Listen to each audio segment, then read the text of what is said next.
Welcome back to this course on how to design your carbon footprint calculator.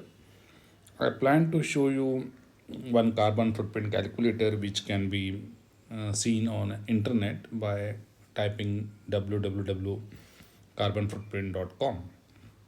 There are many other good carbon footprint calculators. So for a designer, a typical look at the available carbon footprint calculator would give you an idea as to how do you design a carbon footprint calculator and what provisions are available in the calculator. So you see that this is a carbon footprint calculator for calculating the carbon footprint for individuals and households. And what you see over here, if you have a look at this, there are various options over here. One is the welcome feature, which asks you which is the place where you live, right? The reason for asking the place or the location is to take the corresponding emission factor for that place, as I had explained you earlier, right? So once you put in the country, for example, I put in India, and then they are asking you for the period. So if you put a month, then the calculations will be done for 30 days. If you are putting annually, then it will be done for 12 months, like this, right?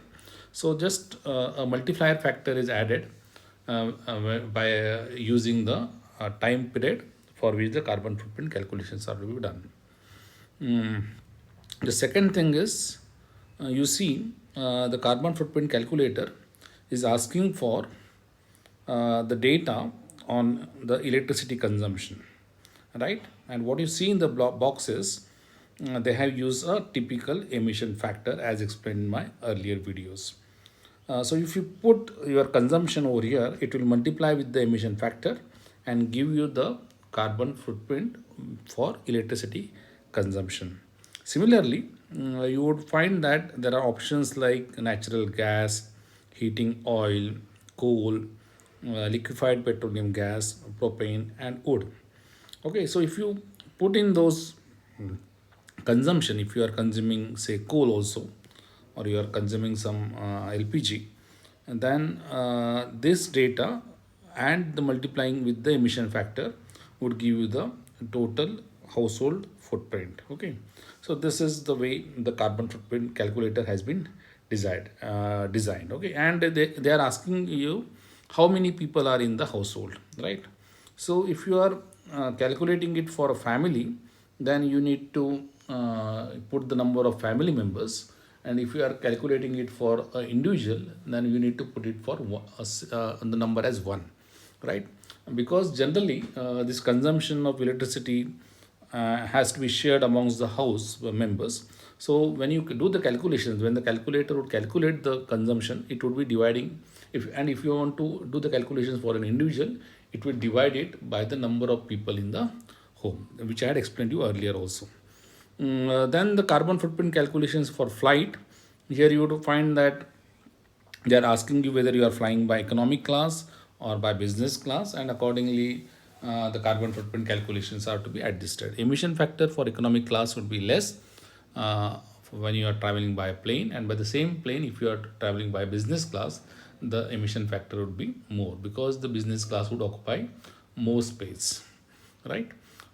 If it is a return flight or one-way flight, accordingly, basically when you are putting this information, what the calculator does is it takes the distance, and that distance data and the typical emission factor per kilometer data, it multiplies and it arrives at the total carbon footprint generated from the flights. Okay.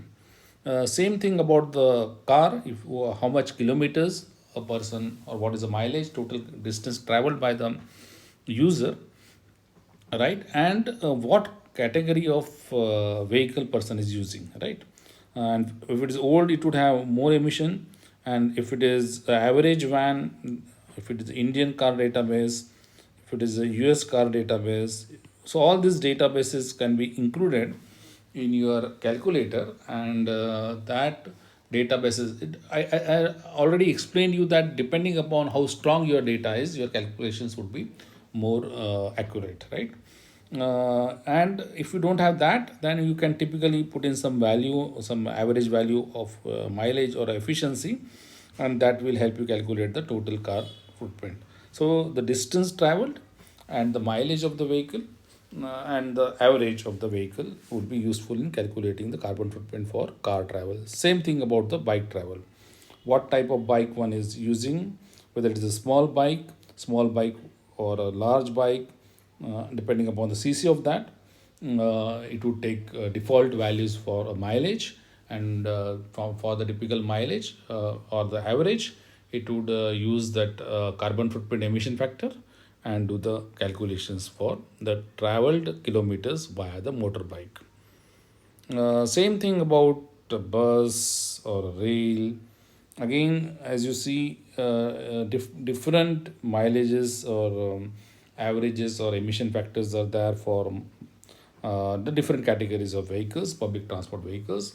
And what they do is that typically they assume the number of people traveling in a bus, in a rail, and so on, in a tram, taxi, and so on, and that would help you calculate the uh, emission factor and hence the carbon footprint because of your travel via the public transport facilities, right? So all this finally would add, there is something called a secondary, which is from the products, okay? And this data, they are using it based on the rupees a person is spending for a pharma, for clothes, for textiles, and based on that, they would be estimating the carbon footprint of the product. So, how to do that? That we'll see later. But all this, when you add all this, finally one get the results. So, this is one way of arriving at your carbon footprint. Okay, so this is typically one calculator I had shown you, which is available on internet, right? And you can also try designing a new carbon footprint calculator based on the concepts I had dealt with in the course. Thank you very much.